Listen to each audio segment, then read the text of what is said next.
Last వీడియోలో మీకు చెప్పాను ఐవీఎఫ్ ఎవరికి చేస్తారు అనేది. ఈ వీడియోలో అసలు ఐవీఎఫ్ పద్ధతి ఏంటి, ఎన్ని ఇంజెక్షన్స్ ఇవ్వాలి, ఎట్లా ఉంటుంది, ఇది చాలా రిస్క్ తో కూడిందా అని చాలా మందికి డౌట్స్ ఉంటాయి అండ్ చాలా భయాలు ఉంటాయి. సో మీరు దాని గురించి ఒక అవగాహన అనేది వస్తే మీకు భయం కూడా తగ్గుతుంది. ఆ ప్రొసీజర్ ఏంటి, ఎంత సింపుల్ అనేది తెలుస్తుంది. Hi friends, I'm doctor Fazal Nisa, gynaecologist, fertility specialist, Heera fertility centre, clinical head, Toli Chowki and Shamshabad.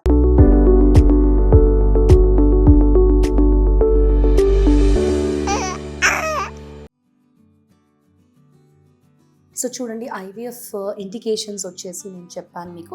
Bilateral tubal block కానీ, హై పీసీఓఎస్, మ్యారీడ్ లైఫ్ ఎక్కువ ఉన్న, కణాలు తక్కువ ఉన్నాయి, ఇవి మనం సెలెక్ట్ చేసుకుని ఐవీఎఫ్ కోసం వెళ్తాం. ఇప్పుడు పీరియడ్ వచ్చిన రెండో రోజు జనరల్గా రమ్మని చెప్తాం మిమ్మల్ని. ఆ పీరియడ్ వచ్చిన రెండో రోజులు మనం చూసుకుంటాం ఎగ్స్ ఎన్ని ఉన్నాయని చెప్పేసి. దీన్ని యాంట్రల్ ఫాలిక్యులర్ కౌంట్ అంటాం. సే సపోజ్ ఎగ్స్ వచ్చేసి 5 to 10 మధ్యలో ఉన్నాయనుకోండి. సో ఒక్కో సైడ్ 5, ఇంకో సైడ్ 5, సో టోటల్ 10 ఎగ్స్ ఉన్నాయనుకోండి.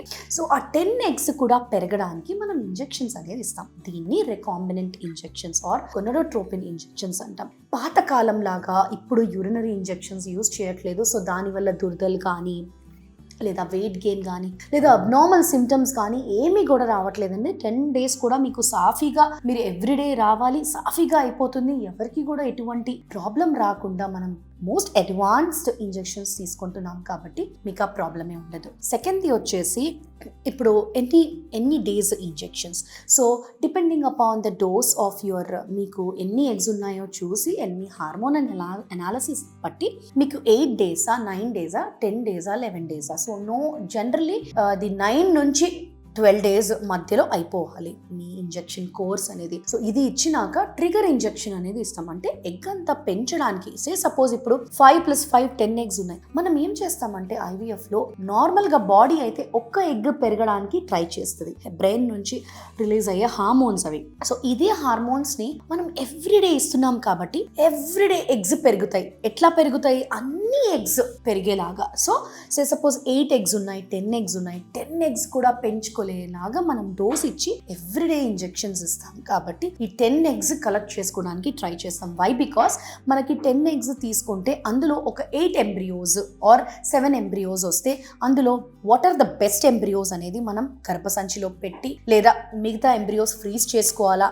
లేదా నెక్స్ట్ సైకిల్కి వాడాలా, ఒకవేళ ఫస్ట్ టైం లాతకపోతే ఏంటి అనేది మనకి సెలెక్షన్కి చాయిస్ ఉంటుంది. కాబట్టి we are giving this injection so that all the eggs, అన్ని ఎగ్స్ కూడా గ్రో అవ్వడానికి ట్రై చేస్తున్నాం. సో దాని వలన ఎవ్రీడే ఇంజెక్షన్స్ ఇవ్వాల్సి వస్తుంది. సో ఈ ఇంజెక్షన్స్ లో ఎటువంటి హార్మ్ ఉండదు. Because as I told you, పాతకాలం ఇంజెక్షన్స్ లాగా మనం యూరినరీ ఇంజెక్షన్స్ అయితే అస్సలు యూజ్ చేయట్లేదు. చాలా మల్టిపుల్ టైమ్స్ క్లీన్ అయ్యి ప్యూర్ ఫామ్ నే మనం యూజ్ చేస్తున్నాం. సో మీకు అలర్జిక్ రియాక్షన్స్ అనేది, వెయిట్ గెయిన్ అనేది, బ్లోటింగ్ అనేది ఇవి కూడా ఏమీ రాదు. అండ్ మోస్ట్ ఇంపార్టెంట్ వచ్చేసి OHSS. అంటే కొంతమందికి చాలా ఎక్కువ ఎగ్స్ వల్ల నీరు పెరిగిపోయి, అండం చుట్టూ నీరు పెరిగిపోయి చాలా ఎక్కువ అయ్యే ఛాన్సెస్ ఉంటుంది. సో ఈ OHSS కూడా 0% OHSS ఫ్రీ క్లినిక్ మనది. అంటే మనకు ఒక్క కేసు కూడా అది అవ్వలేదు. అండ్ మీ అండం తీసిన తర్వాత ఎట్లా ఉంది మీకు బాడీలో అనేది చూసుకొని ఆ వాటర్ని తీసేయాలా, లేదా అది రాకుండానే మనం ముందే ప్రికాషనరీ ఇంజెక్షన్స్ అండ్ టాబ్లెట్స్ కూడా ఇస్తాం. సో OHSS అంటే అది ఒక ఎక్స్ట్రీమ్ కాంప్లికేషన్ అనమాట ఈ పికప్లో. సో మనది అయితే ఇప్పటి వరకు 0% OHSS ఫ్రీ క్లినిక్ అండి మనది.